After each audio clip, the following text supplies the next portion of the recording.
Our team dove Titanic 5 times. I dove it 3 times, and Parks was with me on one of the dives. And Victor was the only one to do it solo. And that was probably the most dangerous dive I ever did. The first thing we saw was the bow. And so the very first thing that we did, when we were almost out of power, we'd been down there many, many hours, was let's get to the bow, can see the number, and get a hard confirmation that it was the Johnston. And it was. It was frustrating being the pilot of the submersible because you wanted to get really, really close, but the more danger you were putting yourself in because you do not want to touch the wreck. And there was, as I mentioned earlier, live ordnance. So, these things are unpredictable and you don't know what surprises they hold. This episode of Museum Ship Mafia, where we explore the shipwrecks of the USS Johnston, Titanic, and USS Samuel B Roberts, is made possible by Audible. Click on the link in the description below to get your free subscription and discover edge-of-your-seat World War II audiobooks like The Last Stand of the Tin Can Sailors by James Hornfischer, which we discuss later in this podcast. Tonight we are talking about the Fletcher-class destroyers again. It's another special episode of Museum Ship Mafia where we cover the 80th anniversary of the commissioning of a World War II Fletcher-class destroyer. Tonight, it's going to be the USS Johnston. It's an iconic warship that took part in the Battle of Leyte Gulf, October 1944. That's what we're going to be covering tonight. So we're happy to have you join us. My name is Ken Stano with the YouTube channel History X. Some other people that you see along the bottom of the screen include Shane Stephenson from the Buffalo Naval Park, John Epp, curator, USS Slater out of Albany, New York. Next, we got Connor Kilgore out of Thunder Bay, Ontario, one of the administrators for the Museum Ships Facebook group. Next is Tim Nesmith, superintendent from the USS Kidd out of Baton Rouge, Louisiana. Next to Tim, also down in Baton Rouge, you got Park Stephenson. Tonight, of course, since we're talking about the Johnston, and he was there, why not have him along? Last but not least, some guy by the name of Victor Vescovo. Since he was nice enough to join us tonight, everyone has to indulge me here because I need to tell you about this guy. Victor Vescovo out of Dallas, Texas, attended Stanford, got a master's in MIT and an MBA in Harvard, served 20 years in the U.S. Navy intelligence, retiring in 2013 as a commander. And he's completed what's called the Explorer's Grand Slam. Now, what is that? The Explorer's Grand Slam essentially means that he's reached both North and South Poles, as well as the highest peaks on each of the 7 continents, including in 2010, he summited Mount Everest, so Earth's highest point. Taking that a step further, he's also been to the deepest point in each of the world's 5 oceans. 2019, Challenger Deep in the Mariana Trench took him almost 7 miles under the water. And then in 19, also Guinness Book of World Records listed him as the one person who has covered the greatest vertical distance on our planet without leaving the surface, meaning that he's gone 65,000 feet from the bottom of the deepest point in the oceans to the highest point, Mount Everest. That's a little over 12 miles or 20 kilometers. But of course, it didn't end there because in 2022, this guy actually flew to space aboard the New Shepard rocket in the Blue Origin capsule. There you go. So, Victor, thanks for joining us tonight. Welcome to our broadcast. No, thank you very much. And thanks for the kind intro. I didn't expect that. Well, there's an asterisk with each of those things, though, I got to say. I mean, no 10Ks, no half marathons. No, I've done some marathons and 10Ks and all that. This guy. All right. Happy to have you here. Thanks for joining us. But then let's get on to some of his other stuff. Maritime shipwrecks. Along with Park Stephenson, Victor escorted Parks down to the Titanic. Our team dove Titanic 5 times. I dove it 3 times, and Parks was with me on one of the dives. And Victor was the only one to do it solo. And that was probably the most dangerous dive I ever did. You also dove to the wreck of the French submarine. Yeah. Is it Minerve twice? Yeah, the Minerve. Yeah, we dove that twice. And there was a bit of a mystery about why it went down. And this isn't a show about the Minerve, but I was able to take down a French admiral that actually commanded that class of ship. And within about an hour of serving the wreckage, we pretty much figured out what happened to it. Oh, okay. So then no one knew what happened to it until No, it just vanished. It was about an hour out of port out of Toulon, and in heavy seas, it just basically went under. after everything was seemingly okay. So it was a big mystery, and they went down with all hands. But we found the wreckage. We were able to find the conning tower, and we were able to find, I'll go ahead and tell you, but it appeared that the snorkel had been snapped by being run over by a container ship, and it caused influx of water that was so rapid that they couldn't counterbalance it, and they went down, and then it imploded. And that was in 2020 that you made those dives, correct? Correct. And then in 2021, what we're going to be talking about tonight, of course, both you and Parks, your discovery of the hull of the USS Johnston, followed in 2022 by the discovery of the destroyer escort Samuel B Roberts. Real quick, just since you have that picture up, I do want to point out to people, if you look closely at the 40 millimeter gun mount on the right-hand side of the screen, you can actually see the shells loaded. That's not something you see on any of the museum ships these days. So for people looking at the screen, what Victor's talking about there, if you look at the top of the gun, a little bit to the left-hand side, you're going to see 3 white dots, and that's the ammunition he's talking about. So there was live ordnance on that ship. There were depth charges. The 40 millimeters had the ammunition loaded up. 20 millimeters. The ships went down fighting. So that was a very interesting wreck, and we weren't really sure if the ordnance was still live or not. Under those pressures and after that long, it was anybody's guess what could happen. So it was a little bit tense when we were getting really close to the wreck. Hedgehogs were there, and there was at least a couple of unexploded Mark VI depth charges. Why don't we jump right into it? The USS Johnston. And I got a series of pictures of the Johnston being launched. Yeah, 27 October 1943. USS Johnston was commissioned on 27 October, and that is when Commander Evans brought together a crew that brought Johnston alive. I know there's some people that consider birthdays to be the launch dates. In the Navy, we usually consider the commissioning date to be kind of the birthday for the ship, because that is truly the day when the ship comes alive. There's Commander Evans there. He's a guy who grew up in rural Oklahoma. He enlisted in the Navy, got a commission to the United States Naval Academy, and was in a destroyer in the South China Sea when the Japanese attacked Pearl Harbor. His ship, the Alwyn, was involved in some joint expeditions against the Japanese early on, tasked to protect the British ships Repulse and Renown from the Japanese. They were unsuccessful in that, and Alwyn had to basically flee from the Japanese onslaught. It was there that Evans really firmed up his mantra that if he was ever given command of a fighting ship, he would never run from the enemy. And on the commissioning date here, he told the crew that now that he had a fighting ship, he would never turn and run from the enemy. He said he was going in harm's way, and if anybody didn't want to follow him there, they were free to get off then. No one did. And just short of a year later, it would become clear that he meant what he said on that commissioning date. Victor, was it always your intention to go after the Johnston, or was this kind of like a fun to do? We're in the area, we're going to look for it. How does that work? Well, one of the nice things about developing and diving this submersible that could go to any depth repeatedly was that it opened up the whole ocean to us. So there were many different things that we were doing scientifically in terms of marine biology, marine geology, but also marine archaeology. So to answer your question, we were trying to go to the bottom of all 4 of the world's 10,000 meter trenches, the Challenger Deep being, or the Mariana Trench being one of them.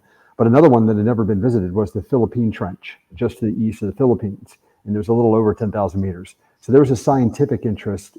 So we had an expedition going there. But then I realized, of course, given I love studying military history, that that was the scene of the battle. And I had heard that there had been an expedition by Robert Kraft to find a Johnston, and their underwater drones could not go beyond 6,000 meters. But they had found some wreckage that they suspected was the Johnston. So that was a nice confluence of events where we were in the neighborhood, so to speak, doing a scientific mission. We knew generally that there was some wreckage down there, but the main hull had not been found. And yet we had a submersible that was capable of unlimited depth. So we had the right tool and we had the right opportunity to maybe find the Johnston. So I added on to the back of the scientific expedition. So these images here are from that expedition. They found, like you said, they found bits and pieces, but they never actually found the hull. If I remember correctly, I think there was a problem with their ROV and they couldn't go any deeper. Not really a problem. It was designed that way. It was only designed to go to 6,000 meters, and they went down just a little bit below that, and they saw a kind of trench dug in this slope where they found the wreckage. So there was a pretty good suspicion that there was a larger piece of wreckage down below, but the ROV by design couldn't go down any deeper, or they would risk having that very expensive piece of equipment implode. I imagine they didn't share much in the way of information with you. So Parks, you had to do some detective work to figure out where to look, right? Yeah, we had, myself with Anthony Tully and Rob Lundgren had reworked the battle tracks of the battle using American and Japanese resources, cross-checking between the two to try and identify where the ships were in relationships to each other. Then we had a map of spatial relationships between the different ships, but we didn't know where that map was anchored. So when Vulcan found the debris field, they thought it was either Johnston or Hull, sister ship to Johnston, which also sank that same day. And looking at their imagery and then coming out to the Kidd, that was my first exposure to the Kidd. Victor and I flew out in May of 2020, right during the height of the pandemic. Victor flew his helicopter directly into Baton Rouge, and we went to the Kidd, which was closed down to the pandemic at the time. And based on conversations with Tim aboard the ship, we identified this one beam, this one uniquely shaped beam aft of Mount 54 that showed up in the wreckage of one of the mounts in the Vulcan imagery. That mount had an intact barrel, and we knew from the battle reports that Hull had taken a Japanese shell, hit the barrel of her Mount 54 and broke it in half. And once that was identified, we knew that we had Johnston. Then other clues would come up too. There was some wreckage with navy blue 5M paint. There was the training ring from Mount 55 ripped out of the main deck. It was undamaged aside from being ripped out of the main deck. And we knew from Hull's battle account that she took a shell right onto her training ring, which froze her 55 mount in train. And so we knew we had Johnston. But again, where was Johnston? Pressure drop had transited the area the year before and had created a very high resolution bathythermic map of the ocean bottom. And so we started to look possible likely places that we could find. And it was very tricky because we were looking at the edge of the trench in the Philippine Sea. In other words, the wreck could be at 6,000 meters. It could be at 9,000 meters. Now, Vulcan had found wreckage at 6,000 meters, and it could have been close to the edge where the hull, and like Victor said, there was a mark where a large body had slid down a slope, could have gone all the way down to 9,000 meters. We had no idea. But we needed to find the debris field that Vulcan had found. We needed to re-find that. And the only thing that we had as far as information from Vulcan was the depth of that debris field. And based upon that depth line, and that narrows it down to 20 nautical miles, basically, where the wreckage could have been. 20 nautical miles is still too large an area to cover when you don't have a large area search capability. And a little bit of history, a little bit of information from Vulcan, but then a whole ton of luck put us where Victor would run across the edge of the debris field on the third dive. From there, found the slide area down the slope, and pressure drop was able to go down the slope. And then I'll just interject real quick. A common question we get is, well, if you were able to make a map of the seafloor, why didn't you just use the sonar on the ship to find the wreck? You can't, because to a sonar, especially operating at that extreme range of 6,000, 8,000 meters, a rock looks like a piece of wreckage, and a ship can look like a big ridge or something like that. You can't differentiate it. And many people sometimes think that sonar can detect differences between rock, sand, and metal. Well, they can't. They're just bouncing sound waves off of anything. Now, when you get really close, with a very short range sonar, metal does give off a little bit of a harder return. So you get a little bit of differentiation, but not a lot. So we had to physically get it. But the key piece of information was that Vulcan in the open source published the depth that they found that wreckage. So we basically drew a line on the bathymetric chart of where that would be. And then we had to decide whether to go north or go south along that line in a general area. And so in the first couple of dives, we kind of went the wrong direction, and then we changed direction. And that's when we picked up the blood trail of the wreckage and were able to find the debris field. And once we found the debris field, we were then able to locate the trench that the majority of the wreck dug as it slid down another several hundred meters. Although, to be quite frank, we had no idea how deep it went down. I mean, we were joking in the sub on the way down. We said, we could be doing this for 1,000 meters. But eventually we did find it, and it had not just come to rest, but it was unusual because the bow was pointing back up slope. So Parks and I have gone back and forth on how that could be. Did it slide down backwards? Or did it slide down bow first, which it looked like it did from the type of the trench that it cut, and then when it kind of got a little bit shallower, maybe it pivoted 180 degrees, had a lot of energy. I don't know. But what I do know is it was amazing going down this trench, going down the ravine where the ship had cut, and then seeing it front on. The first thing we saw was the bow. And so the very first thing that we did when we were almost out of power, we'd been down there many, many hours, was let's get to the bow. Can we see the number? And get a hard confirmation that it was the Johnston, and it was. So we only had we were only able to do one circuit around the ship in about 20 minutes before the batteries were just completely done on that trip. So then we came back up, but we had hard visual identification of the wreck, and then we recharged the submersible, and we went down a second time to survey it, and I did that with Parks. But since we generally knew where it was, we had a lot more time on that trip. So we made 2 dives to the Johnston. The discovery dive, which was very brief, and then a survey dive with Parks. To show how difficult it is to find a wreck in the deep ocean, even though they found the Johnston the day before, it still took us an hour to re-find it the next day. Yeah, the ocean is really, really, really big. It's very difficult to find anything on the seafloor, and the best analogy I can make is go into a national park with a flashlight and then try and find something. And that's all you got. That's pretty similar because the maximum range of the sonar on the submersible is about 120 meters. That's it. And so, it's a little bit of blind man's bluff, and a lot of luck was involved, but we were very fortunate. Johnston was shielded by the topography down there. One of the reasons why Vulcan never picked up the main body, either optically or on her sonar. Looking at the sonar map that Vulcan would share later, Johnston lay in a black area, and that was basically an area of shadow to her sonar. They never picked it up on sonar. When you pick it up one day and then you try and go down the next day and you can't find it and you're spending an hour looking for it, doesn't that create a certain level of frustration or... You think?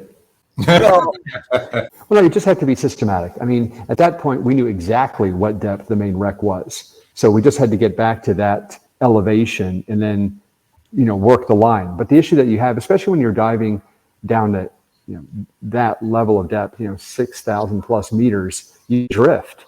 And at that point in time, we weren't able to really identify where the sub was when it was on its way down. So it's like parachuting out of an airplane and you're at 20,000 feet. The wind's going to carry you. So where you land on the bottom isn't necessarily where you started.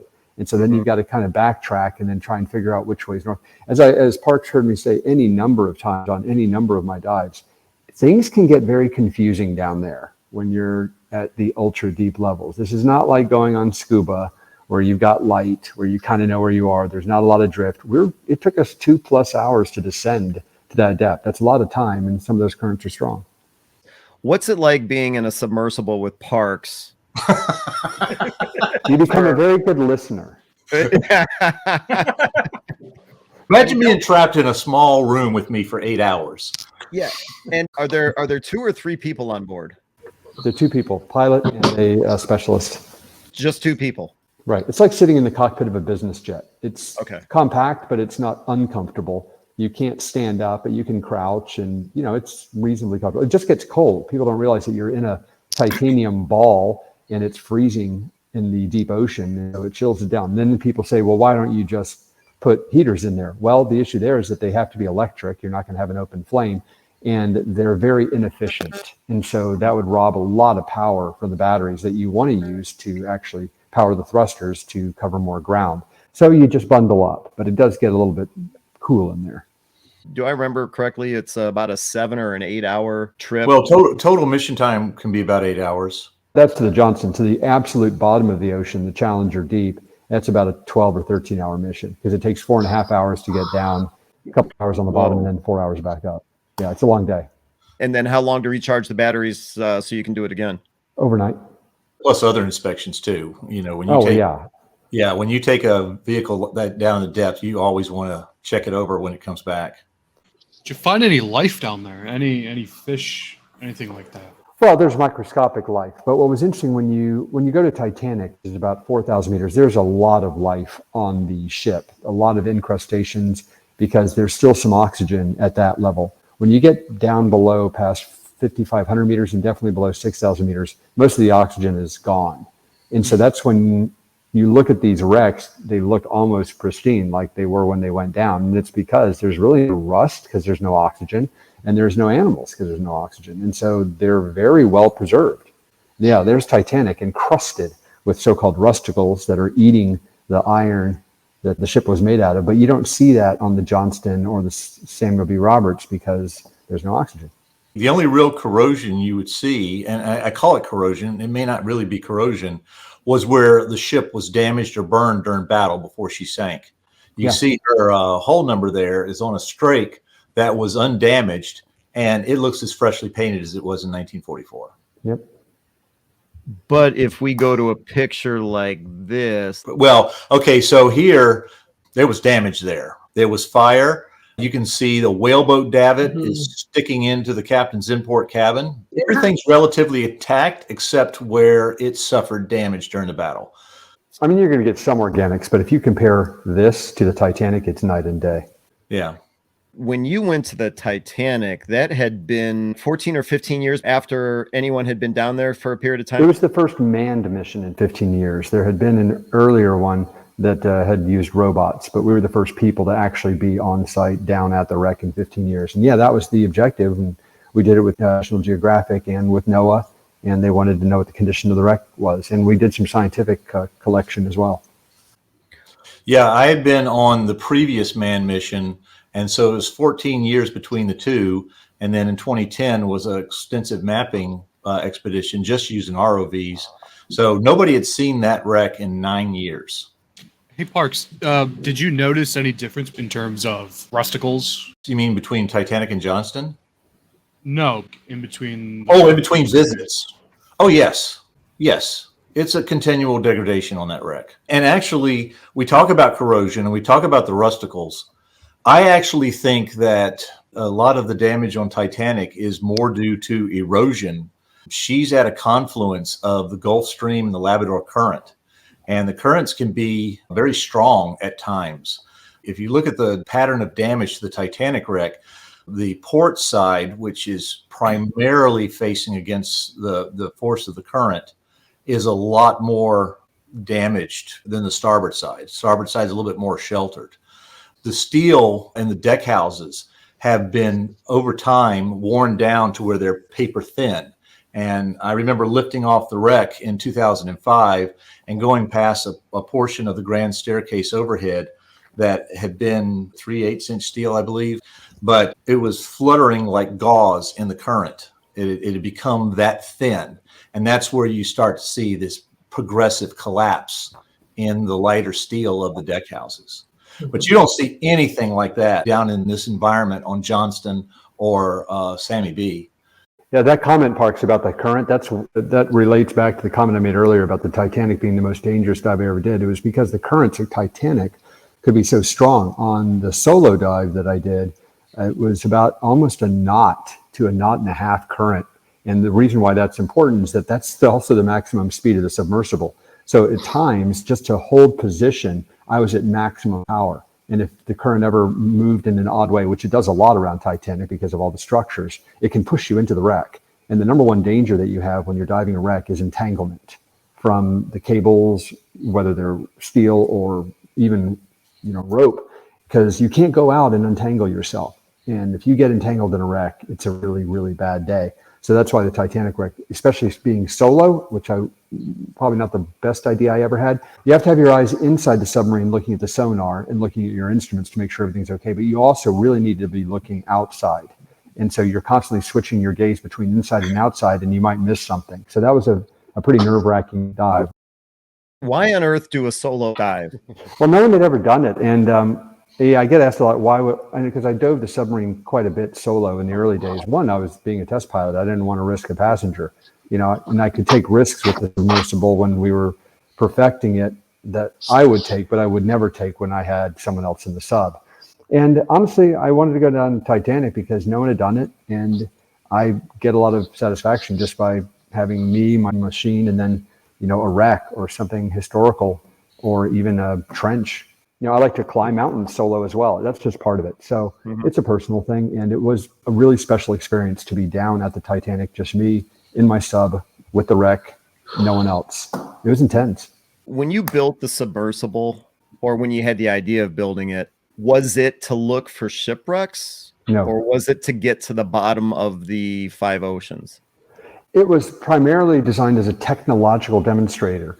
Before we built and started diving the submersible limiting factor, only 2 missions had ever gone down to the bottom of the ocean. And neither of those submarines, the Trieste in 1960 and James Cameron's Deep Sea Challenger in 2012, they never went down again. In fact, the Deep Sea Challenger never dove again at all.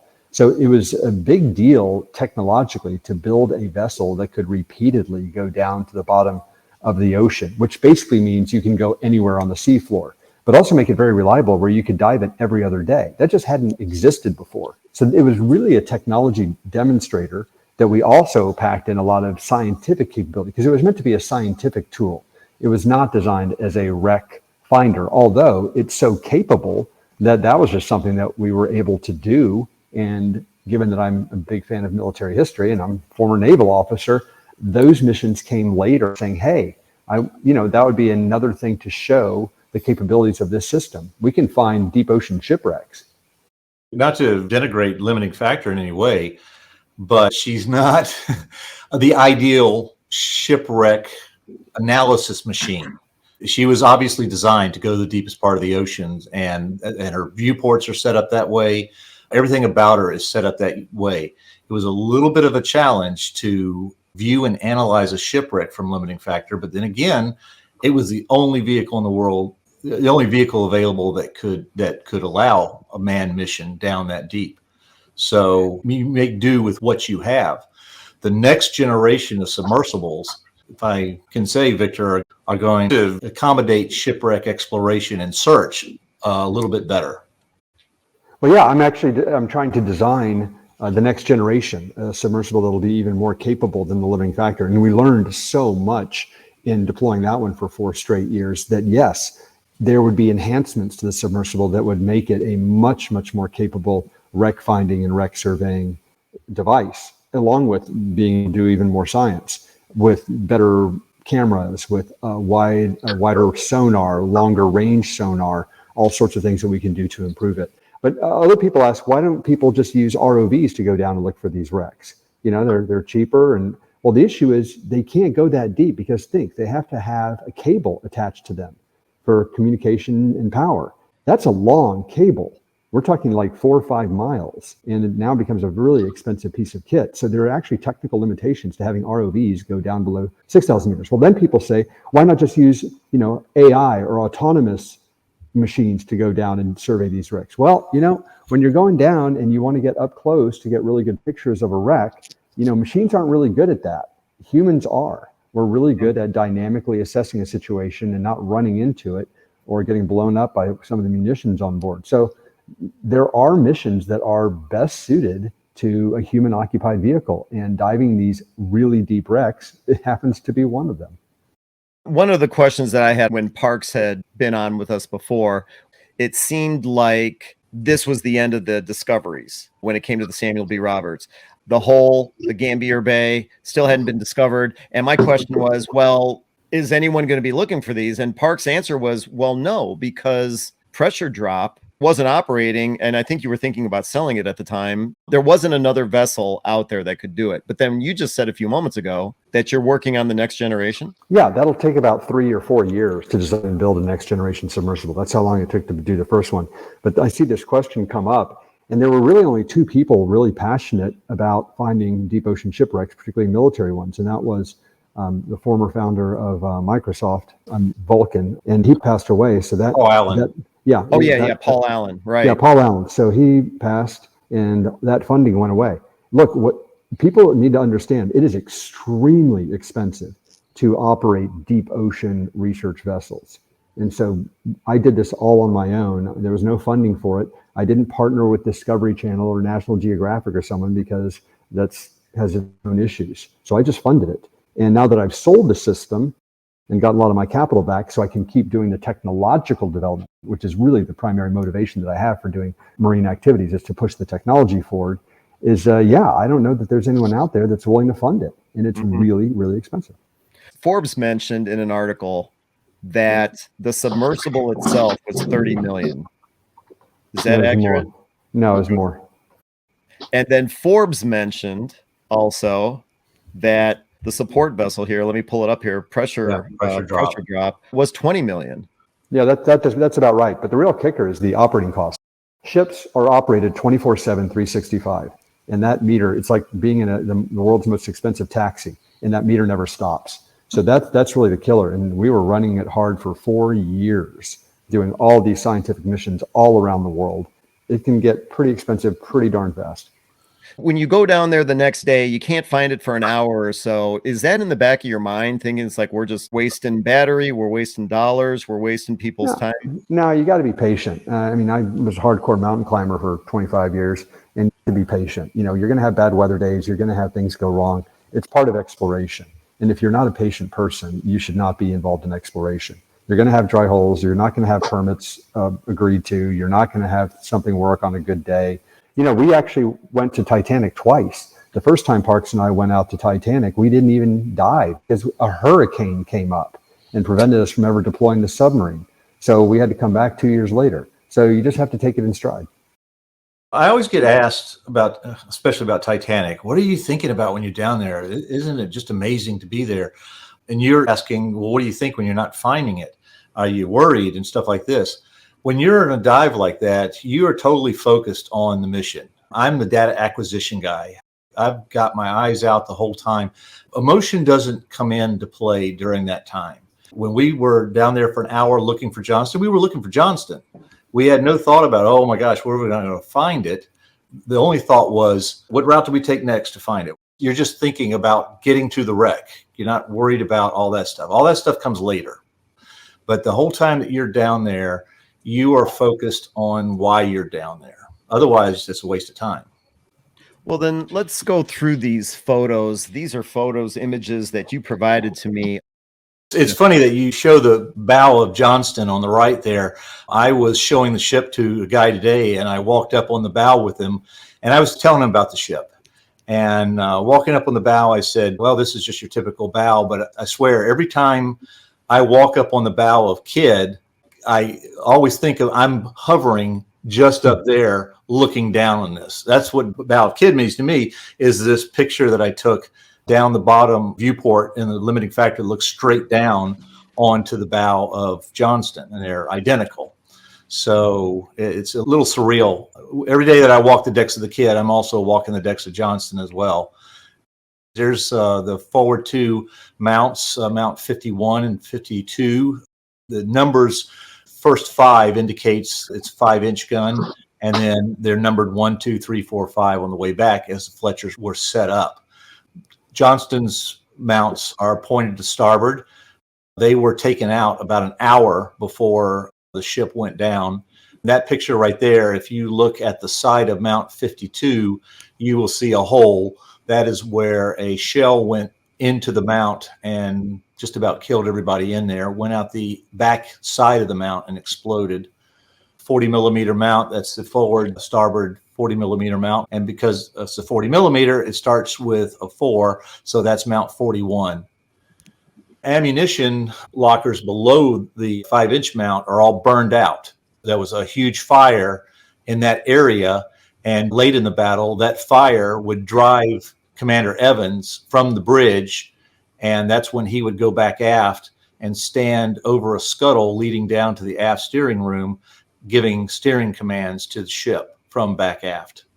When you're down there, you're taking video, you're taking pictures, but are you able to actually stop and notice there's a hole in the side of that gun mount? No, I know where you're going. A lot of times you don't see all this detail. Okay. I had to watch the imagery multiple times before I could start to pull details out.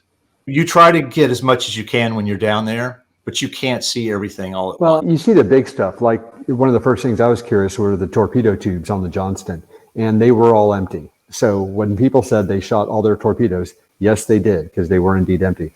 Or when you were looking at the wreck of the Samuel B Roberts, yeah, it got hit by a huge shell that shattered the back, because we saw the back part of the ship broken in half. So the big stuff you catch, but I think Parks is right.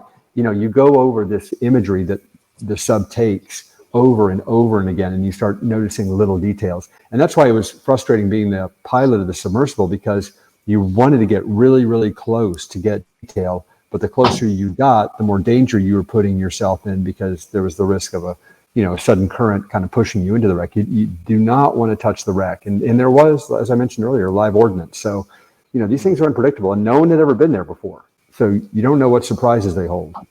Well, and when you look at this picture here, you're pretty damn close to the wreck. I really wanted to get a good picture of the number and just see what kind of erosion it had. And you can just see after 80 years underwater at 6,000 meters, it's bright as maybe when it went down. So yeah, there were a couple of times where I said, screw it, I'm going to try and get in really, really close. That'll buff out. Yeah. Yeah, we got some areas on the Kid that are in worse condition than that. We're going to dry dock soon, so we'll get it fixed. This is the starboard midships 40 millimeter mount. This is mount 44. And we can see where the gun's pointed aft, and just below where the guns are pointing aft, you can see what was the 40 millimeter ammunition locker. A shell went in there and just blew it out. This evidently happened late in the battle, when Johnston was surrounded by Japanese destroyers who were just taking pot shots at her, because we don't have any evidence that there was a huge explosion here when people were giving eyewitness descriptions. The amidships mounts were taken out at the beginning of the battle when one of Yamato's shells went into the aft engine room and aft boiler room and blew debris up the number 2 stack that fell onto the 2 40 millimeter mounts on either side, and basically took them out of the action. Although when you have a destroyer going up against 4 battleships and 6 cruisers, there's not much that those small 40 millimeter and 20 millimeter mounts can do. In fact, it's almost not much that a 5-inch mount can do. This really highlights the mismatch of that battle. You've got Taffy 3's destroyer escorts that went up against these battleships, 5-inch, 3-inch guns against 14, 18-inch guns. I don't think it's a wives' tale, but if you actually weighed a single turret from the battleship Yamato, it weighed more than the sum total weight of the 4 Fletcher-class destroyers. Oh, no, it weighed more than Johnston. Okay. One Fletcher. One Fletcher-class destroyer, right. A single turret. Yeah, so it's just extraordinary, the mismatch that happened. But it wasn't necessarily important that they be able to take out these ships. They distracted and irritated the Japanese for so long and caused them to do a stern chase that they ate up all the time that the Japanese had. And eventually they got so frustrated that they did a lot of damage, quite frankly, with their torpedoes that they left. One thing that you will learn in these military engagements is logistics. Most of the time, logistics will determine the success or failure of a battle, or at the very least, a campaign. The Japanese, when they enacted Operation Shogo to interdict MacArthur's liberation of the Philippines, they did not plan a logistics train as part of that. They had all strikers and no resupply. So when Admiral Kurota came through the San Bernardino Strait on the morning of October 25th, 1944, He was expecting to have a clear run down to Leyte Gulf beachhead where he would shell the beachhead with the big guns that he brought with him. He did not expect to see a task force in front of him. At first, he thought it was Halsey's Third Fleet carriers because the Japanese didn't know that we had these little Jeep carriers, these baby carriers, the CVEs, which first of all caused Kurita to panic and order basically an all-out attack. The Japanese attack was not coordinated in the least. It's just like everybody go for it. The cruisers went in first because they were the fastest. The destroyers ranged out to the west to try and flank the carriers. And then the battleships kind of lumbered on in with Yamato and Nagato hanging back as basically their command center. Commander Evans aboard the Johnston would size this up. And even before orders were sent out from the task unit commander, Admiral Sprague of Taffy 3, he turned toward the nearest threat, which was the cruiser line coming down, led by the Japanese cruiser Kumano. He would aim right for her, drive as close as he could into her, and then fire all 10 of his torpedoes in one spread, hoping to take out the lead cruiser, which he did. Blew the bow off Kumano. Kumano came to a dead stop, and her sister ship Suzuya stopped alongside to assist. In that one action, Johnston had stalled the first and most immediate threat to Taffy 3 by an Admiral Sprague time to put Taffy 3 on a getaway course. And that's what Evans would do for the rest of the battle. He would be where the Japanese were trying to get to and act as a spoiler, taking hits along the way until he could take no more. And eventually Johnston sank. But what he did was he chewed up time. He chewed up the Japanese fuel and ammunition. And at a certain point, Kurita had to say, I have no resupply. I've expended this much ordnance, this much fuel. I can't really complete the mission as we planned. And he did a recall, and the Japanese turned and retreated.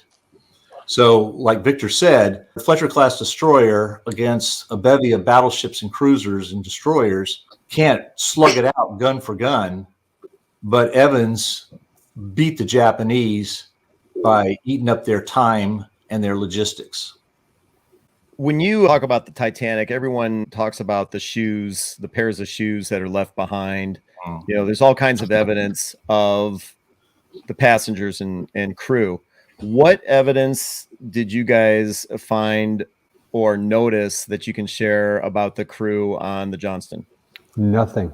I personally don't recall seeing anything that was a uniform or shoes or anything. I think part of it may be that there's, another 30 or 40% more pressure at the Johnston than there was at Titanic. So that salt water was just pushed into anything remotely organic, and it would degrade it and it would dissolve it. So there was nothing.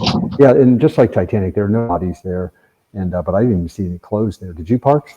Well, I want to say, and this question comes up all the time, I have never seen human remains at a wreck site to this day. I know that human remains have been found in some shallow water wrecks like the Hunley, the U-166, and some others. But in these deep ocean wrecks, I haven't seen any human remains. In Titanic, you mentioned the shoes. I actually argue against a lot of it. Most of the examples of shoes I see are not actually in a natural position. And you got to realize Titanic was a passenger liner who had a lot of luggage. That stuff all spilled out in her fall to the ocean floor. Titanic fell 2.5 miles. Johnston and Sammy B almost double that. As a ship that is fully flooded, fully equalized, as she's going down, you've got a lot of water flowing across and through that wreck. Anything lightweight is usually washed out on the fall down to the bottom and deposited on the ocean floor. In the case of Johnston, in her debris field, going through both the Vulcan's imagery and our own, the only human evidence I saw were 2 helmets.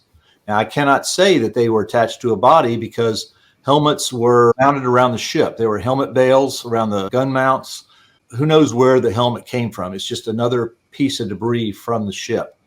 But as far as something that you could identify saying definitely there's a body there, I've only seen one instance, not at Johnston but at Titanic, I've seen only one instance where it probably does indicate that a body landed there. And when I say landed there, I mean the person didn't die on that spot on the ship. These shoes were found on the ship, but in a place where a person wouldn't have been. A body had to have settled in that place and then wasted away. After you guys complete this expedition and come back home, how do you deal with the excitement or the high that you get? I mean, Victor, let's just say you're flying back, you're in the middle seat of a coach. How do you not tell people about this? You know, hey, I was just at the Titanic, or I just discovered the deepest shipwreck known to man. I mean, how do you guys handle that?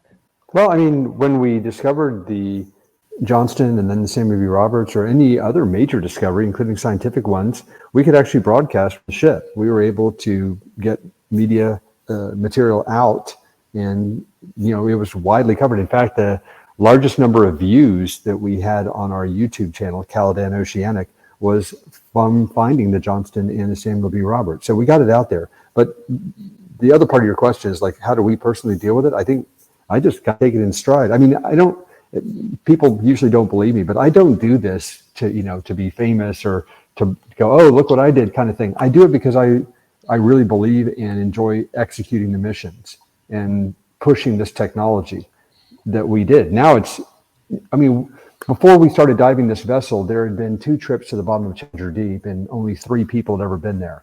And more people had walked on the moon than had ever been at the bottom of the ocean. Well, that's not true anymore. We've done over 25 missions to Challenger Deep and over 20 people have been down there now. That's to me, the legacy I want to do, which is pushing the technology forward. So along the way, having some great missions like finding the Johnston or going to Titanic, yeah, it's great. If people ask me about it, I'll tell them all about it or give an interview like we're doing here now. But it's not something that really drives me. I'm much more of a nerd. I just want to push the tech. That's the best thing about diving with Victor. He geeks out with me. We have some good geek out sessions. And speaking for myself, coming off the mission is the beginning of my work. I have to do the analysis. And so I go right from the dive into the analysis of the wreck. And that takes me months, if not years. I still haven't finished the Samuel B Roberts analysis yet. Of course, another ship, the USS Kidd, kind of got in the way, but I'll get there eventually. Yeah, I have the best job. I just get to pilot the sub and go on these awesome missions. But then, when you're writing the checks, I guess you can pick what role you do. Victor, you've been with us since we kicked off this broadcast. So I want to be sensitive to your time, but I wonder if you'd be able to let people know where you were today. Yeah, that's a great point. Actually, this morning, I was at Arlington National Cemetery. The family of the last survivor of the USS Johnston, Carlos Cerna, passed away several months ago. And this morning in Washington, D.C., he was interned with full military honors. There was a rifle squad. He had a 3-gun salute. There was a Navy chaplain. There was a Navy bugler that played taps. His extended family was there, not just his children, but his grandchildren and his great-grandchildren. And this was a man that was blown off the deck of the Johnston in the final part of the battle, went into the water, was in the water for 52 hours, and saw many of his shipmates be killed or dragged underwater by sharks or barracuda, and he survived. And to see his whole extended family there paying tribute to them, and the people were crying, and they obviously cared deeply for this man who lived to be 101 years old, but he was the last man. And the family invited me there because they told me that it was appropriate for me to be there as a naval officer and as the person who discovered the ship that he served on that was such a big part of his life. And they told me that he was aware, even at the age of 100, when we discovered the Johnston, that we had indeed found it. And they said it made him so happy that we had found the wreck. And that kind of moved me as well. And so for this morning, I was part of that extended family. And I think it just helped things come full circle, where this 23-year-old individual who was a radio man, who was in his bunk when the battle started, but obviously then went to his battle station and fought as a radio operator, then we found the wreck, almost 80 years later. And I was a part of that. And we were all Navy family. And it was a very moving experience. Was he the only survivor that was around when you actually made the discovery? Yes. And I did actually speak with him on the phone, but he had a hard time hearing me. He had a hard time understanding what I was saying. But I was told by his family that they showed him the pictures of the ship from the mission that Parks and I went on. And they said that he was extremely happy that we had found the wreck. And the family was happy as well. He said it gave them such great closure and respect for what, their father, grandfather, great-grandfather did in the battle, because you could just see the damage and the horror that the ship went through. And that, I think, touched a lot of people, because that was the best thing about finding the Johnston and the Sammy B, was it gave us this incredible opportunity to retell the story of that battle and what these incredibly brave young men, many in their 18, 19 years old, did in this battle. And so many younger people have no idea at all about what these people did in World War II. And then they get interested and we get to tell the story.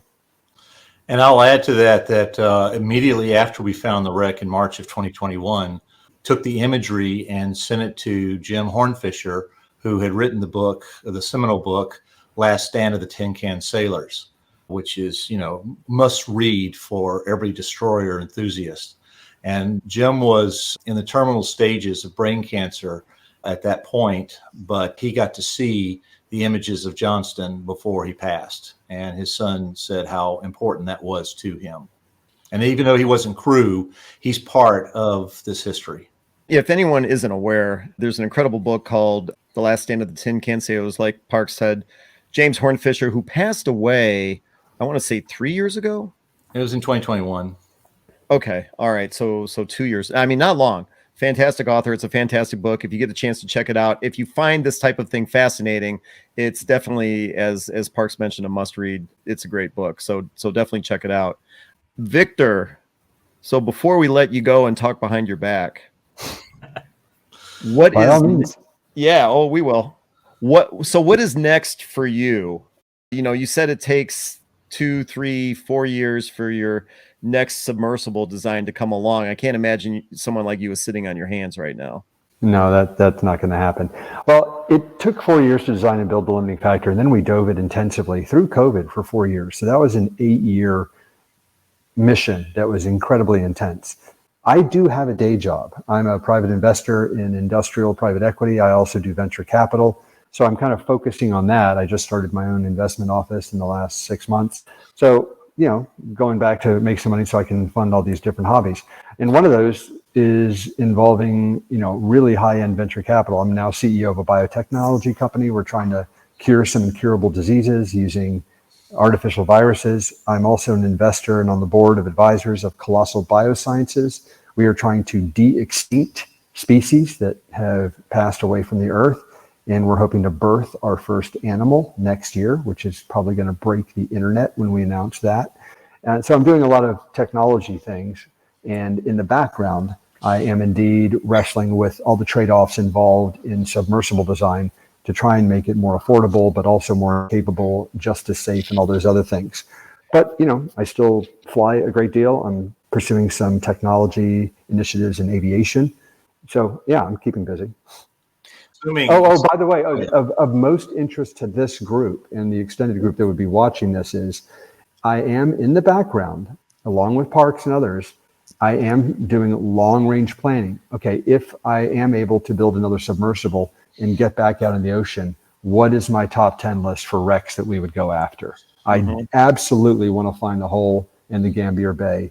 And then there are several other wrecks, maybe the Shinano and some others that have not been discovered that we still want to find. The Hiryu and the Soryu, I don't think have been found either. So there's a lot of wrecks that are on my list, and it'd be great to be able to do a lot of the legwork beforehand, because you don't want to waste a lot of time, when you're actually on the site. Yeah, I'm rooting for Victor on these plans and hope he keeps me around, because I'm working with other historians to develop potential search plans for a long list of wrecks in the Pacific. We're concentrating on the Pacific right now, and there are a lot of wrecks that have yet to be found. So hopefully by the time he's got a submersible ready to go, we will have a game plan for finding some of these elusive wrecks. And there's a couple of Fletchers in that list. How did you guys meet? That's a great story. You tell it, Park.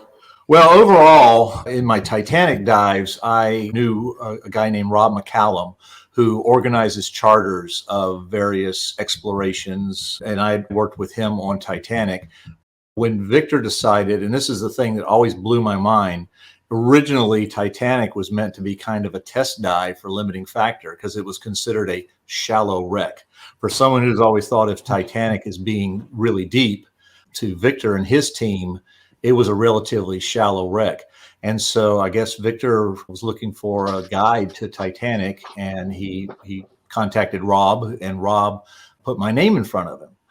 What we were laughing about was that our first meeting was interesting. I lived in San Diego at the time, and Victor said, well, we'll get together one time. I sometimes come out to LA, we'd go to dinner and get to know each other. And then I happened to mention that I was going out to Chicago and decided that we would take Route 66 from Chicago to LA, do the entire Route 66, which I've always wanted to do. And Victor said, I'm in Dallas, up around the Oklahoma City area. You find me an airfield and I'll meet you as you're passing through that area. And that's exactly what happened. In the middle of nowhere, just west of Oklahoma City, there was this little used airstrip, no control tower or anything, about 3 hangars there. The day that Victor came out, there was nobody at the airfield. We came out, met Victor, who flew his helicopter in, landed it in the field, and then we went to a Denny's in somewhere in the middle of rural Oklahoma and planned a Titanic expedition. And then I took him back to his helicopter. He flew away, and then we continued on Route 66. So, how long ago was that? That was 2017? 2017, I believe, yeah. Because we would go out the first time in October of 2018. Yeah. I noticed that in all the photographs of Johnston, it's always photos of the bow or just behind the bridge, midship with the torpedo tubes. Is the stern gone from the wreck? Yeah, it's pretty much. That's where most of the debris is that Robert Kraft and his team found. We believe that a lot of that was just blown out. I mean, you see a lot of the engine room components. The Johnston, we found the front 2/3 of the ship. So what I've kind of deduced is that in the first salvo that hit Johnston, 3 18-inch shells from Yamato hit her amidships along the port side, and those hits deeply wounded Johnston at the time. But I believe that they basically started in motion a series of failures that when Johnston sank and hid toward the bottom, she actually broke in half where Yamato's shells had hit her. 2 of the shells, the 3-shell salvo, were in the stern section. The only one visible on the forward 2/3 of the wreck that we found went into the deck house there and exploded down in the boiler room. On what's remaining, you can see the strakes on the port side bent outward. So when she broke in half, she broke port like this, and then it tore loose. And at some point after that, I speculate, based on the damage of various debris found in the debris field, that possibly 2 of her depth charges went off. One back in the storage racks on the stern, which appears to have just literally shoved the emergency steering room out the bottom of the vessel. And then the other one was on the starboard side in one of the K-gun racks. The reason why the stern is so, it's just in pieces. It's just little twisted, burned pieces, I think are because of inadvertent detonation of the depth charges. And this kind of goes along with what Victor was talking about earlier about how you got to be careful around these wrecks. We've seen depth charges unexploded. There's one famously imaged by Robert Ballard in the vicinity of the Yorktown wreck. And then when we got to Sammy B, there's at least 2 intact Mark 6 depth charges still in our K-gun racks. So they don't always explode, but then they do explode. So you never can predict. I've read the manual, I've looked to see how the Mark 6 depth charge explodes. There are physical limitations preventing the trigger from setting off the detonation, but somehow something evidently did blow Johnston's stern to pieces. We know that she was intact during the battle, right? Because Evans was standing there, as you say, barking orders down the hatch to the after steering compartment. So it's stable and secure, like while the battle's going on. Yep. Yeah, something happened though. If you look at the debris field on sonar, and it is a widespread area. So something happened above the debris field that caused a pretty cataclysmic event where you spread some really heavy wreckage over a pretty wide area, but the front 2/3 of the ship remained completely intact, hit the slope and slid down. So I don't know what happened, but something did. If it breaks in half, now you're having all that pressure building through the stern as it's going down, creating air bubbles. It wasn't quite.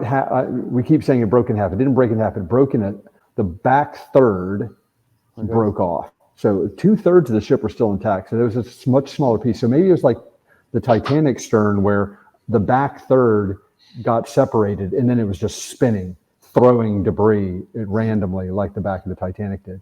Yeah, it's interesting that the debris field is in it's an oval. It's an oval, but it's oriented toward the southeast. And then the main body of the Johnston slid in basically a slightly northwestern direction. So the direction of the debris field and the direction of the main body of the wreck are crisscrossing. They're different. It's very interesting. So they did separate in the water column after she sank. Yeah. There you go. That's pretty much. It's almost like 4/5 of the ship was intact. You see that piece at the kind of bottom right that's jutting out at 90 degrees? That piece scared the crap out of me because we were going along the side of the ship to get, close and get good pictures. And I couldn't really see out that side. So I came damn close to running into it. And that's the big risk that you face of potential entanglement. If that had been a cable, that would have been a really, really bad day. But at the very last minute, I kind of caught it in terms of seeing it on a camera, and I did an evasive maneuver and got away. And that's a strake. That stern area was dangerous. That's a strake that's been peeled off the hull. So that gives me the indication of the direction of where the stern went when they separated. Yeah. It hung on to the port side a little longer before it separated entirely. And there's no damage to the aft end of the forward section that matches the damage that we see on the stern debris field. So the stern exploded when it was separated from the bow. And we're talking about 6,000 meters of depth. We did have 2 survivors in the water who felt 2 distinct explosions, evidently from the depth charges. Now, I've looked at studies that were done during immediately after World War II when they looked at incidences where ships had gone under and depth charges that had not been safed had detonated at various depths. And if you were in the water when a depth charge went off, even within a few hundred feet of it, it could be fatal. And in fact, more than one Johnston survivor went into the water scared to death that one of those depth charges was going to go off and give, in the words of Lieutenant Robert Hagan, the worst enema of your life, as that pressure wave pushes water up forcefully through every orifice in your body.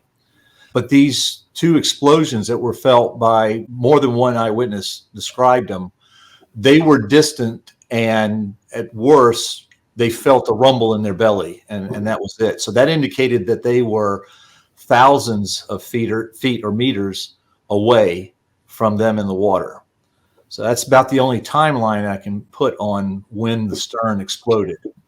That and the dispersal of debris on the ocean floor is another indication. I think that the stern exploded around 4,000 meters depth.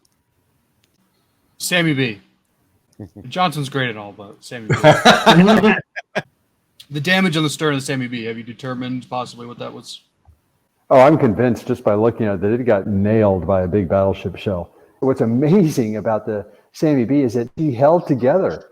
It was cracked, but it was still barely connected, and she went all the way down the water column to 6,800 meters, and then she impacted the side of a slope, which also made her hard to find. But the stern was right there. Unlike the Johnston, it didn't separate and disintegrate. The Sammy B was more or less together. We didn't see the explosive effects of a depth charge going off on Sammy B like we did on Johnston. According to our track charts, it verified the common perception that Battleship Congo hit Sammy B with her 14-inch shells and tore her port side wide open. Yeah, but you can actually see that she bow planed in the water, because the first thing we saw was the front part of the ship, and you could see where it had crumpled from the impact hitting the side of the slope. And she imploded. Sammy B took no damage forward of the bridge during the battle, and so she obviously maintained her watertight integrity as she sank, to the point where her forward compartments all imploded. And it was very interesting for me, because it showed me what an imploded ship looked like. And when I apply that back to an analysis of Titanic, I find no implosive effects on Titanic, despite what some people have claimed. It's amazing that I think it's the pilot house. The watertight door is still dogged out. Yeah, as you can see, the pilot house is in pristine shape. It flooded and equalized early, so it was not entirely watertight up in that area. Yes, there is a watertight door dog, but water came in somewhere else and equalized it. But in her bow, it evidently didn't get in anywhere until she reached kind of a crush depth, and then lost her watertight integrity up there then. Those compartments eventually gave in and crumpled. The torpedo tubes, just that picture of them sticking out of the sand. Yeah, that was the first major piece of debris that I didn't find it. Actually, it was the second pilot for the sub, Tim McDonald, an Australian. So he found it, and it was very exciting on the ship when they requested to stay down a little bit longer when they found the torpedo racks. And then when they came up, they said, yeah, it was a triple torpedo rack. Then we knew it had to be the Sammy B, because it was the only triple rack in the whole fleet. But then the pressure was on me. I was the pilot the next day. Now I got to go find the main wreck. It was very, very exciting. Well, unfortunately, I didn't think to include any pictures of the Samuel B Roberts, but Parks, what do you think of the chance that we could get this Victor guy back on with us to talk about the Samuel B Roberts? I'd be happy to. It would be great, because John is the curator of the USS Slater in Albany, so he's got a special connection to destroyer escorts, and we'd love to have you back on to talk about the search for the Samuel B Roberts, what it was like to find the torpedo tubes, all that kind of stuff. Because no one had found that wreck before, so that was a fresh find. We had no guidance, and that was a different search, but we got it. Well, then, yeah, we'll definitely have you on. It's been a thrill to have you on here tonight. Well, thanks for the invitation. Before I let you go, your favorite war movie? That's a real tough one.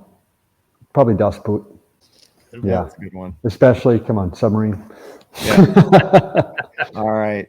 Well, like I said, it's been a thrill having you on here. Victor Vescovo out of Dallas, Texas, discoverer of the USS Johnston. Thanks for joining us tonight. We're going to boot you off and talk behind your back. Sounds good to me. Thank you so much. Thank you, gentlemen. Thank you. Take care. Thanks, Yeah, Victor. you have a good night, Victor. Okay, so there were 18 other Fletchers that were lost. Hold on a second. I can't believe I was just talking to Victor Vescovo. He's one of the most down-to-earth, famous people you will ever meet. It's just like I said, he's a fellow geek. He's like any of us. Parks, speaking about fellow geek, let the viewers know about the absolute geekiness of you and Victor down in the sub and your sci-fi connection. Yeah, to show what a geek that Victor is, I don't know how many of you have heard of the 501st Legion. Mm-hmm. Is the official Star Wars costuming club. No, I've never heard of that. Oh, yeah. Really? Well, look it up. Yeah. 501st Legion. Okay. Anyway, I was a part of the 501st. Yeah, I had my AT-AT driver outfit, my Imperial officer outfit, all that good stuff. Before the dive on Titanic in 2019, actually, no, I take it back. It was during that desert meeting where Victor and I planned the Titanic expedition. Somehow I mentioned it.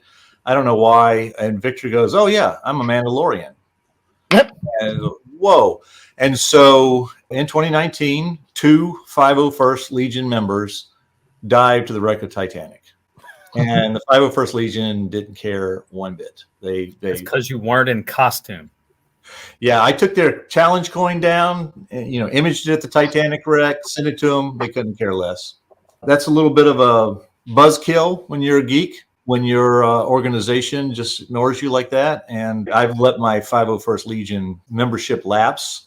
But that's also because as all of you guys know, a frickin' museum ship consumes your life. Yep. Well, So- then if you would have found a Star Destroyer buried in the sand on Tatooine, it would have been a different story. That didn't happen. Jakku. I have no idea what you guys are talking about. You know, how do you know there's not a Star Destroyer somewhere on Tatooine? That's a big planet. Mhm. We only saw a small part of it in the movies. It would be a ricotta ship. Okay. Yeah. Anyway. Yeah, I probably would. He's right. Okay. So I cannot hold a candle in Star Wars geekdom to my colleague Tim Nesmith here. Oh yeah. So Okay. I'm a films guy. He's an expanded universe and everything involved with Star Wars kind of guy. So yeah. Well, speaking of Tim, did you want to try and tackle the destroyers that were lost? The photos that you sent me are amazing, and I want to make sure they get shared. That's Halligan. Wow. What happened to her? Hang on. Halligan was on night patrol duty, and at some point, she was engulfed in this huge explosion, sent debris over 200 feet in the air, and clouded her from view. And witnesses on nearby vessels, when they saw her emerge, she was still underway, but she was missing everything forward of her number one smokestack. The bridge was gone. Likely she struck a mine. She started settling forward. They evacuated her in about an hour.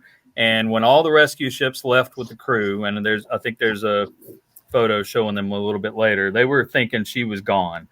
But the following morning, she was spotted washed up on shore on a reef about 50 feet away from shore. And she drifted 12 miles from the site of the explosion. She'd been beaten up by the waves, the surf, and hit at least twice by a Japanese shore battery. An inspection team evaluated her.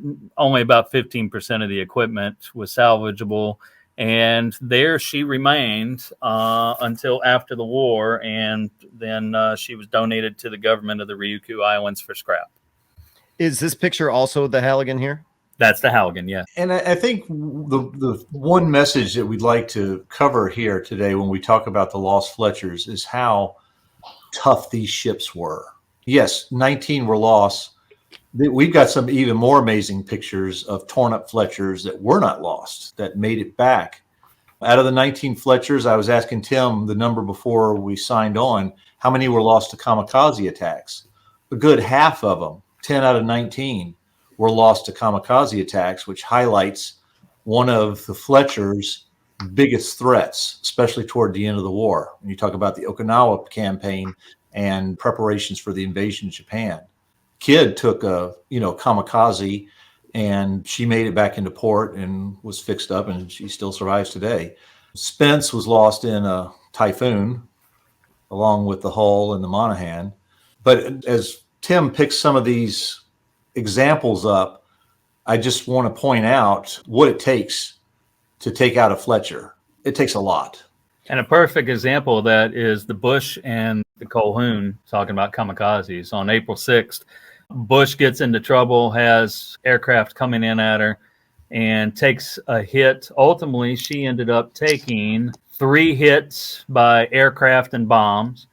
And the Colquhoun is coming in to help her and shot down 5 kamikaze aircraft, but ended up taking 4 kamikaze/bomb strikes before both of them ended up sinking. Cass and Young ended up having to sink the Colquhoun by gunfire. She still wasn't going under, but she was a loss, and they needed to get her out of the way before the Japanese could get out there and take her. I mean, that's a total for 2 ships of 9 hits from a plane or a bomb. That's just insane. Lego History Sam was I know he keeps on talking about the William D. Porter. He's You got her pictures. There you go. Are you going to cover that now? Yeah, William D. Porter. Thank you, Sam. I'm just gonna briefly mention why she's the unluckiest ship in the United States Navy. She just had bad luck her whole run. She was escorting Roosevelt, FDR, and the Iowa across the Atlantic with the task force, and just due to just sheer dumb luck and bad communication, she dropped depth charges in front of some of the capital ships, live depth charges. She fired across somebody's bow, if I remember correctly.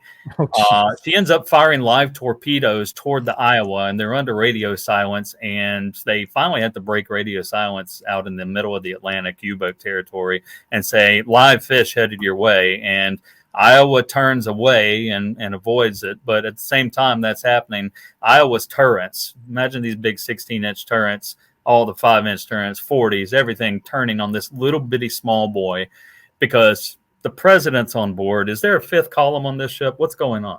And they ordered her to detach from the task force, go down, I think it was to Bermuda, and basically had Mark Harmon slamming his hand on the desk going, what are you doing?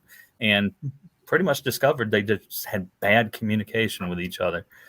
She ends up in the Pacific. She gets to Okinawa, these pictures you see here, and bad luck strikes one more time. She had a time. Uh-oh. Parks, did you pay the internet bill this month? Yeah, Parks. Well, let me tell you about the Wi-Fi challenges we have at the museum. It has not been upgraded in many years, so we're stuck with Tim's frozen here now. All right. Well, then here, we're going to pull Shane up to bat. Okay, go ahead. Because I know he knows a little bit about this one. Uh-oh. You're putting me on this. Oh, the Abner Reed. Right. Yeah. Okay, so yeah, there's the two wicked wrecks of the Abner Reed, one in the Aleutians, and then I can't remember where she was actually sunk. But I think that prior picture where the bow is straight up and down, is that the Abner Reed, if I remember right? Go with the one. Yeah, that one. Is that Abner Reed, or was that identified as? I do not see. I do not see an identifier. It could be. Yeah, that was taken from an aircraft carrier, but I just can't remember the ship. I've seen that picture plenty of times. Yeah, so she was in the Aleutians, and her stern was blown off from a mine. And again, as Parks had said, Fletchers were pretty sturdy for what damage they could take. And of course, these guys were DC drilling all the time, especially talking about Johnston and, General Quarters Johnny, GQ Johnny. They were drilling all the time. And then she was repaired, put into the Pacific, and then eventually was sunk. Yeah, she sank off Kiska in Alaska. Oh. Yeah, that's where she was discovered by NOAA in 2018. Oh, Tim's back. Oh, yeah. Go History Sam. I'm talking about a bad luck ship, and I got booted from the internet. So well, that's all right. No, we moved on to the Abner Reed, and Shane on the Buffalo Naval Park, I know, did at least one, possibly two videos on the Abner Reed, and so we had Shane come up to bat for you. Did you finish Porter? Well, yeah, kind of, but then Shane had an interesting question. So this picture here, the bow that's sticking straight upright, which ship is that? That's Porter. The wreckage of the plane drifted under her, and then the bomb detonated, lifted her up, and broke her back. Yeah. Wow. And ironically, not a single crew member lost. Every crew member got off. Here, she had bad luck, but she could have had worse luck. She could have had worse luck. She saved all her good luck for the end. And by the way, notice the sonar dome. Yeah, look at that. I'm glad you pointed it out because I didn't make the connection. But yeah, you can see it clearly right there. You had some photos of some underwater wreckage. That, I believe, is the Strong. Strong was hit and sunk by the longest torpedo shot known torpedo shot in history, 11 nautical miles from the Nizuki. She was going into Engine, and she took the hit. Tore her up, something fierce. Chevalier was right beside her, rammed her at an angle so that they could get the crew off and throw the nets over so the crew could get over safely. And then Petrel found her in 2019. We talked about the depth charges and the concussion doing damage. She got torn up quite a bit by the depth charges. Lieutenant Hugh Barr Miller made it to shore, and he was bleeding from every orifice. He told his shipmates to leave him for dead, and nobody ever saw those 4 or 5 guys again, if I understand the story correctly. Hugh actually lived, and being an officer of the United States Navy, took the battle to the Japanese on the island in a guerrilla war for 39 days. There's a book called The Castaways War that talks about him, and they're actually talking about making it for a movie. But that's the Strong. Another word about the depth charges. These Fletchers were primarily anti-submarine vessels, even though as destroyers developed into World War II, destroyers like Fletchers were multi-capable, anti-air, anti-sub, and even anti-surface to a certain extent. But being primarily an anti-submarine vessel, they carried a number of depth charges aboard. And the crew was very well aware, after a few early examples during the war, of the danger that those depth charges posed to their own crew if the ship went under. Reading through the eyewitness testimony aboard Johnston, there's more than one crewman that remarked on that they were either in a damage control team or they just were paying attention at the time, that great attention was made to safe all of the depth charges on board, as they knew Johnston probably was going to be going under. And it was one of their priorities to make sure that those depth charges were safe so that they wouldn't get blown up by their own depth charges in the water.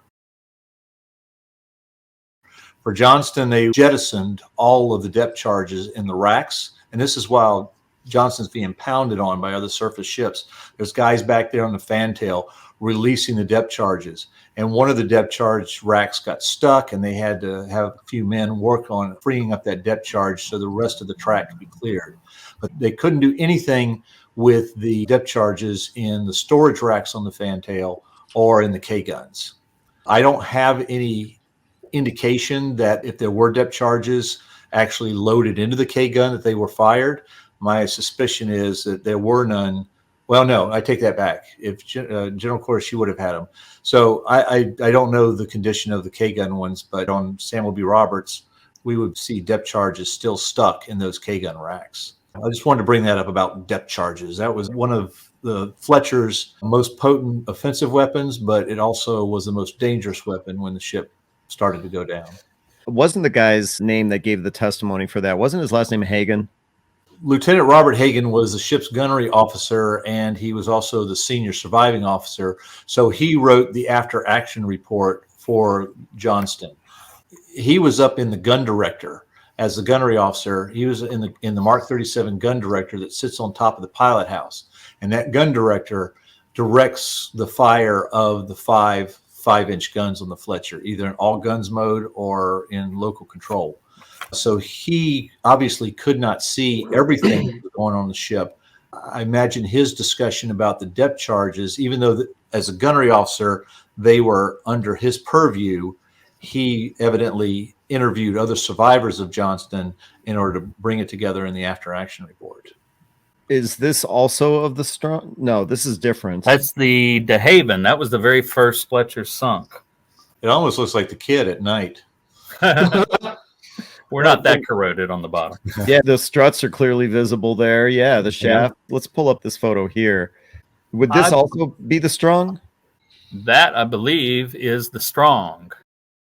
That's actually part of the stern wreckage of the Admiral up in Alaska, where she had her stern blown off. Oh, okay, okay. And that was the RV Petrel, right? No, that was Noah. That was Noah. Noah, right. Yeah. So you talk about these photos here. All yes. Right. You could just tell the depth because you could see the marine growth and the marine life, because that I don't believe was too deep of a wreck.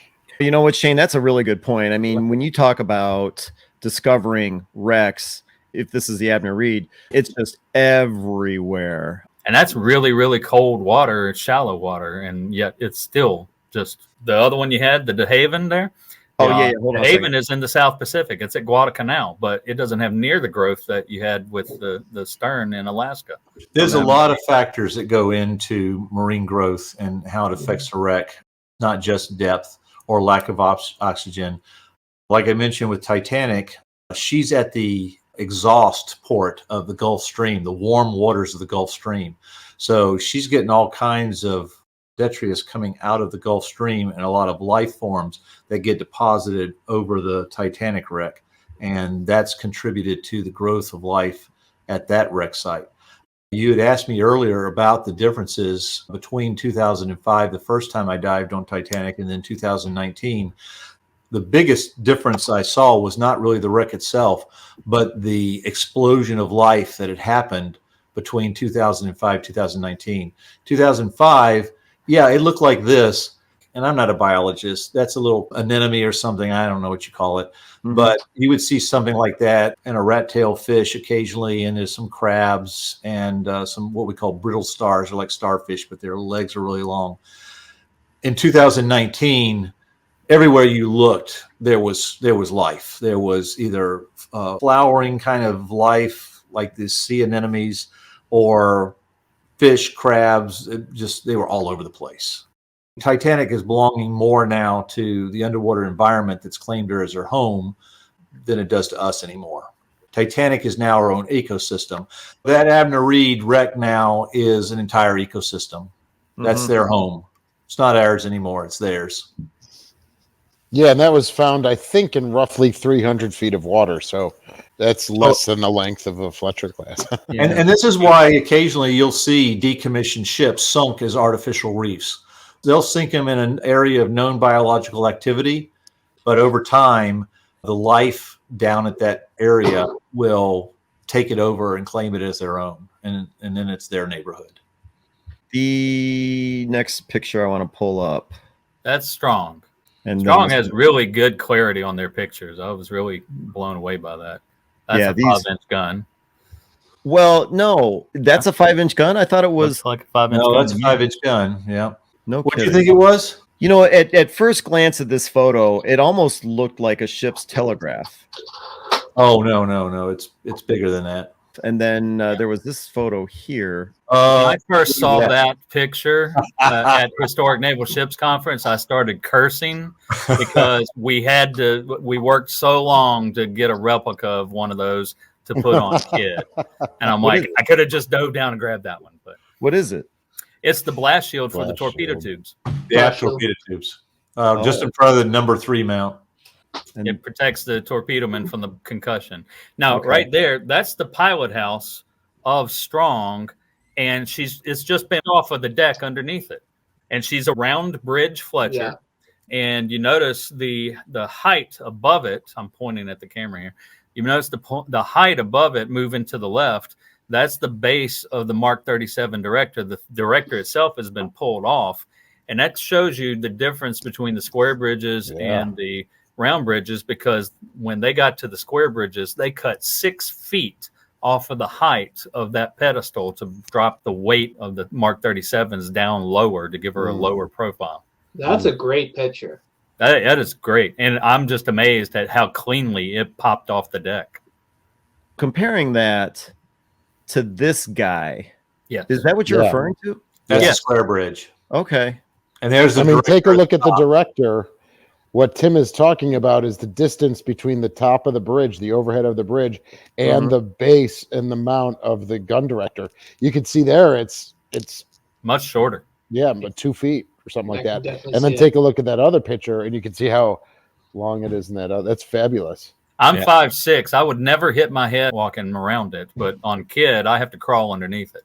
One more observation for some of these that just you couldn't sink them. Chevalier broke in half. She had her bow blown off, and then it floated away, and O'Bannon rammed into her on the starboard side because the blunt front end of the hull dug into the water, and she kind of swerved over to the side, and then O'Bannon just T-boned her. That stayed afloat, and they had to torpedo one piece of it and then sink the other one with depth charges. She just would not die, even though she's bisected. But you get to another one, and from the moment she took her first kamikaze to the moment she went under, 12 minutes, she's gone.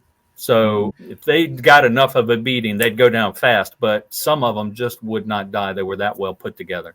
And it depended on what happened too. Secondary explosions, you blow a boiler, or if the kamikaze's bomb goes off or doesn't go off, a bomb went off. Yeah. That's Longshaw. She took a hit to the forward magazine, blew the front of the ship off, and just secondary fires. She's just burning constantly all the way down the length of her. That's Longshaw as well. And people actually survived this. That's what's amazing to me about it. And Not there's only the the blast ships didn't shield. want to die, but the people survived this craziness. So the cylindrical thing in front of that gun mount aft of the funnel is the blast shield you're talking about? That's the Yes. blast shield, right? That, I believe, is Longshaw as well. It's taken from the Essex, and that's the Hornet in the background. So when you talk about air battles, I've seen this photo before. I can't remember how, but all the anti-aircraft fire. I'm sure you probably don't know what Fletcher this was. I don't remember which one it is, but that's a famous the plume, shot. the black plume, is her detonating. Yeah. Oh man, it's on the tip of my tongue. Is That's it a destroyer Brownson? blowing up? Yeah. Yeah, there were 2 explosions. This is the second one. Like 15 minutes after the first one. Oh man. Is it Brownson? You think? Hang on. DD 518, maybe. Yep, that's Brownson. Okay, DD 518. Yeah, so there were 2 explosions. A minor one. This is the one that actually, I think, if I remember right, sank her. Here's the Brownson right there. That's 518. In the same battle where Johnston was sunk, her sister ship, Hull, HOEL, was also sunk. When I read through her survivor testimony, I'm expecting that wreck to be especially ugly. She not only took shells that took out her Mount 54, Mount 55, there's reason to believe that her entire number 3 mount was blown clear off the ship before she went under. Lieutenant Commander Copeland, the skipper of the Samuel B Roberts, gave a very detailed interview in the 1950s about the battle. And toward the end, he saw what he thinks is Johnston. As I read through it over and over again, I think that Copeland saw both Hull and Johnston and conflated the two, because the damage he described as Johnston seems to correlate more with the Hull. He said that the number 3 mount was completely gone. Yeah, we did find the number 3 mount of Johnston in the debris field along with the number 4 mount. So Copeland's description of the number 3 mount being gone on Johnston as she passed by doesn't really square. Also talks about the mast being bent and hanging down. Even though we found the mast of Johnston in the debris field bent like Copeland described, we also have word from Lieutenant Hagen in his after-action report that the surface search radar stayed operable to the very end, which wouldn't happen if the mast were down, like Copeland described. So I'm expecting that when we do find Hull, that she's going to be a really messed up wreck, even if she didn't have depth charge explosions like Johnston did. And just as an aside, where I have her predicted, she's down in the trench. It's a very good possibility that either Hull or the Japanese cruiser Chikama, which also sank in the same area, could be ultimately the deepest shipwrecks on Earth, down at like 9,000 meters. The other Fletcher that went in on the attack was the Hermann, and she went in, got her licks in, took damage, but maintained it, and then she resumed her station with Taffy 3 as they were retreating. In fact, Johnston and Hermann almost collided while Johnston was rushing over to counter the destroyer threat that she saw developing to the west. She ran across Hermann. And then there's smoke, both from the battle and also generated by the smoke generators aboard the ships to mask the fleet. She came out of the smoke, and those two almost collided. I think Hagen says that they came within 10 feet of each other, the Hermann and the Johnston, when they were laying down the smoke. That would be interesting if that was ever validated within 10 feet of each other. It could be apocryphal, right? But it maybe 20 feet or 30 feet, but to come within 10 feet of each other. Yeah, actually, one of my colleagues, Rob Lundgren, before COVID locked down the National Archives, he came across a photo that he didn't understand at the time, but what he's come to believe since. It was a picture taken from the carrier nearby, I believe it was the Kitkun Bay, that took a picture of that near collision of Johnston and Hermann. And there is one photo that I do have that probably is of the same series that just shows the Hermann, and Johnston would be out of frame at that point. I desperately want to find that photo. It was mislabeled, or it was misfiled, I should say. It wasn't in where he expected to find it. One of these days, I hope to surface that photo. And not only can we verify this story, and it wasn't just Hagen who talked about it. The officer of the deck, DeGardi, he mentioned it as well. You know, Johnston at that point was operating only on her forward engine. And so she was limping along at half speed. They had to back full on her remaining shaft to avoid the collision. But I'd like to see that picture, not only to validate that story, but also I want to see Johnston's condition just just before the end. And one point, real quick, just to correct an error I made, the last picture with the big black smoke trail going up was not Brownson. It was actually Abner Reed. That's her taking the kamikaze off of Leyte. That's why I was so familiar with that picture. It looks similar to a Brownson shot, but it's Brownson has white smoke, not black smoke. Oh, okay. So wait, then the picture you were thinking of was this guy? Yeah, that's Brownson. Okay. Oh, okay. I can see that. Yeah. One odd loss of a Fletcher would be the Spence. Anybody knows the story of the Kane Mutiny? That was a fictional ship. Kane was an amalgam of the ships that were caught in Typhoon Cobra in 1944. There were 3 ships lost, Spence being one of them. She was a Fletcher. It talks to the ferocity of a storm that a Fletcher-class destroyer in full watertight condition could be lost in a storm like that. One thing we point out to visitors come aboard the Kidd is that, appreciate the steady deck, because these ships never had a steady deck. They were always rolling and heaving in the ocean. In fact, today when I was taking the guy around, he took specific interest in the clinometer that shows up to 90 degrees of angle of heel. These ships could lay over on their side and still recover. Very well designed for that. Low centers of gravity. But whatever happened to Spence overwhelmed that watertight integrity, and she was lost. Yeah. She took 2 70-degree rolls. The second one she didn't come back from. Yeah. Last picture I'm going to pull up. Abner Reed? No, I believe that is the Brownson. Oh, that's the Brownson. That's the Brownson. Which was, let's see, this. She was at Cape Gloucester.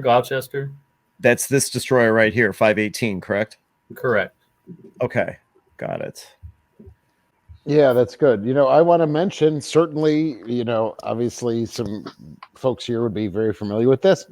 This is a wonderful article.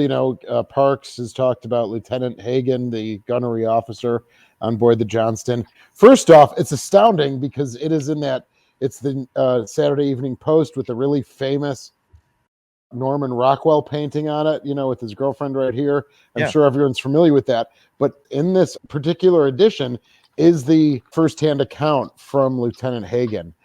This was sitting in my office and I just grabbed it and I said, oh my God, it's the story of the Johnston, right? I took it as a donation because of the cover itself.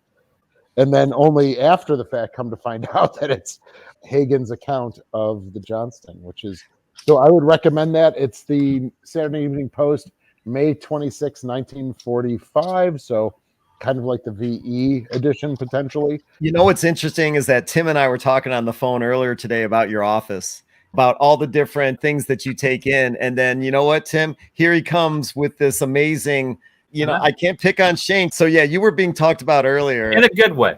Yeah. Oh, yeah. Of course, guys. Absolutely. No doubt about it. My office looked much like your office until recently. Can I have the PDF of that article? I can send it to you, and you can provide it to your listeners if you would like. That'd be fantastic. I'd love it. I didn't know anything like that existed. I mean, obviously, I knew about the firsthand account, but I didn't know it had been published like that. So that would be great. I'd love to see that. All right. Tim Nesmith, Superintendent, USS Kidd. What do you guys have going on right now? Because you do not shut down. You are year-round. Dry dock prep. We're pulling blueprints and we're getting ready to get an offsite storage and about to start pulling major stuff off the ship to get ready for leaving in the spring. This ship hasn't moved in 40 years. It hasn't had a dry dock since the Navy had it in 62. Taking this major attraction off of the downtown Baton Rouge riverfront is just now starting to hit the people of Baton Rouge. We are going to plan extensive ceremonies, and we are intending to sandblast and repaint the ship in dry dock, and we'll have her return in her 1944 Dazzle camouflage. Tim and his crew did a Herculean effort to paint the side of the ship before the river fell too far for them to paint with, but that paint's not expected to last. I'd like to mention that Tim and I are beginning to collaborate on comparing the Sullivans with the kid. And so we'll be releasing videos on both our YouTube channels, comparison videos where it will be half him, half I, and then we'll be walking around to the same spaces on our ship. So that's really exciting, and I look forward to that. Well, that'd be a great idea because the kid's more World War II setup, and then the Sullivans is post-World War II, more like Korea then, right? 1960, 1961, I would say, yeah. Okay. Yeah, and even during the war, the different shipyards that built the Fletcher to a common set of plans put their own spin on it. And so we're constantly finding differences between the Fletchers that were built in different shipyards. And this is disregarding post-war configuration changes and the like. For those of you that want to learn more about the USS Kidd Veterans Museum, check out their YouTube channel. Simply search for USS Kidd Veterans Museum. You can also find them on Facebook. I think that's where I saw a lot of Tim's pictures of him painting the hull was on Facebook, so you can see a lot of good stuff there. And if you want to support the USS Kidd, check out their website, USS Kidd with 2 Ds, USSKidd.com. Connor, thanks for pulling that up. Definitely check out their website. And remember, they're going to dry dock. They need all the support they can get. Thank you. Absolutely. All right, then we're going to move on to Shane Stephenson, Buffalo Naval Park. So, of course, over the winter, we'll be having a lot of individual projects going on. And then winterizing the Sullivans, which we have done. We've reached out and we've had meetings with the city, the mayor, the city of Buffalo, the county of Erie, Senator Schumer's office, Governor Hochul's office, and our congressmen to all say we still need help before we can get to dry dock. We're about $7 million short. So we're looking for support. We brought them all into one room together. We told them the story and what it's going to take to get her to dry dock. And hopefully we can keep that team together and working and pulling different funding streams from different local, state, federal sources. We're trying to shoot to have the $7 million this time next year.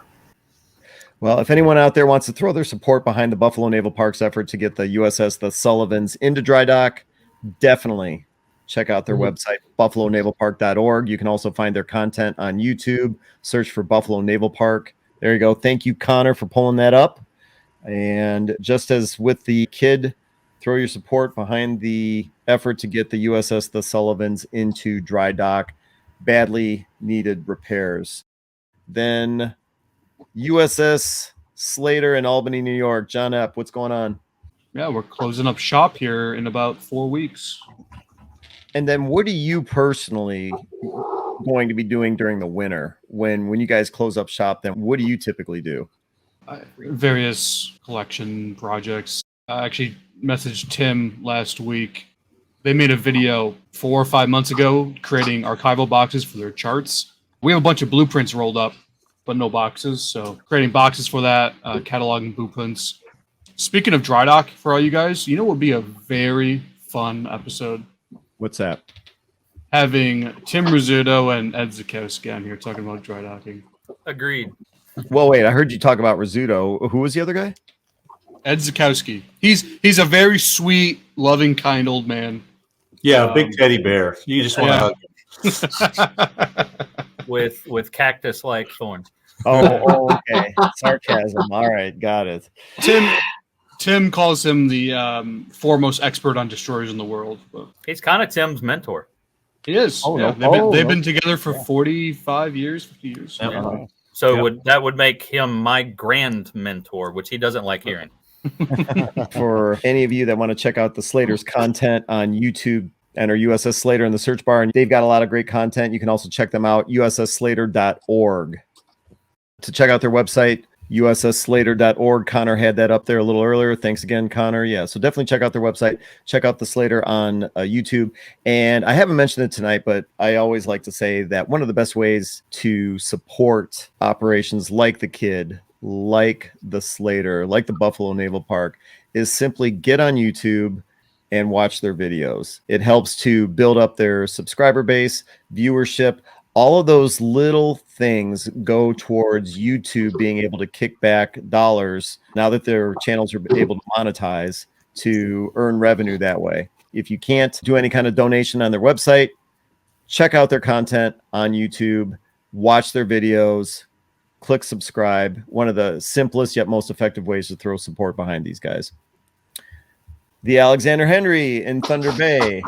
Basically, what's happened here on the ship is we are winterizing the ship. I think they were actually doing some of that today, prepping for shutdown, for lack of a better word. And this has been a very transformative year for our organization.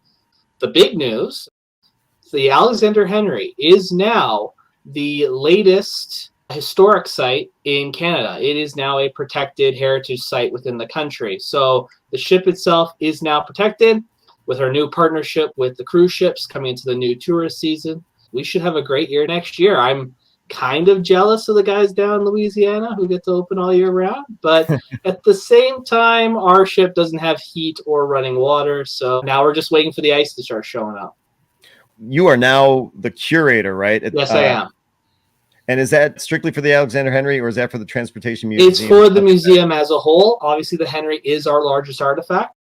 If anyone wants to keep in contact or just keep following us, we are the Transportation Museum of Thunder Bay on both Facebook and Instagram. So you can follow us there. And that is our website, tmtb.ca. It's great to have Connor working behind the scenes of these live broadcasts that we do, but he is also one of the administrators of the Museum Ships Facebook group. And I strongly encourage people that if they haven't checked the Museum Ships Facebook group out on Facebook, definitely do. It's all fascinating stuff. We have one more 80th anniversary celebration, which happens to be on New Year's Eve, right? Is it New Year's Eve? 31 December. All right. So we hope that you can join us again for that celebration of the Cass and Young. And, you know, we've got a few episodes that'll occur between now and then, so we'll be able to talk about that some more. Just very recently, we've had some encouraging news that the Greeks who own the fourth surviving Fletcher, the Velos, Velos, might be interested in participating in our 80th anniversary celebrations.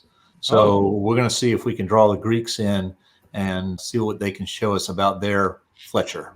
That's cool. A special thanks to Victor Vescovo for coming on tonight.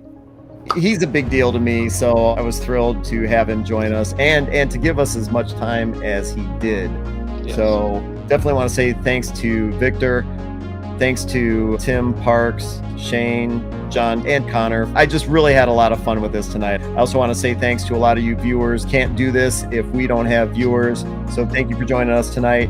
My name is Ken Stano with the YouTube channel HistoryX. You can also check me out, historyxchannel.com. Thanks everybody for watching, and I hope everyone has a good night. Good night. Good night, everyone. Good night. Good night.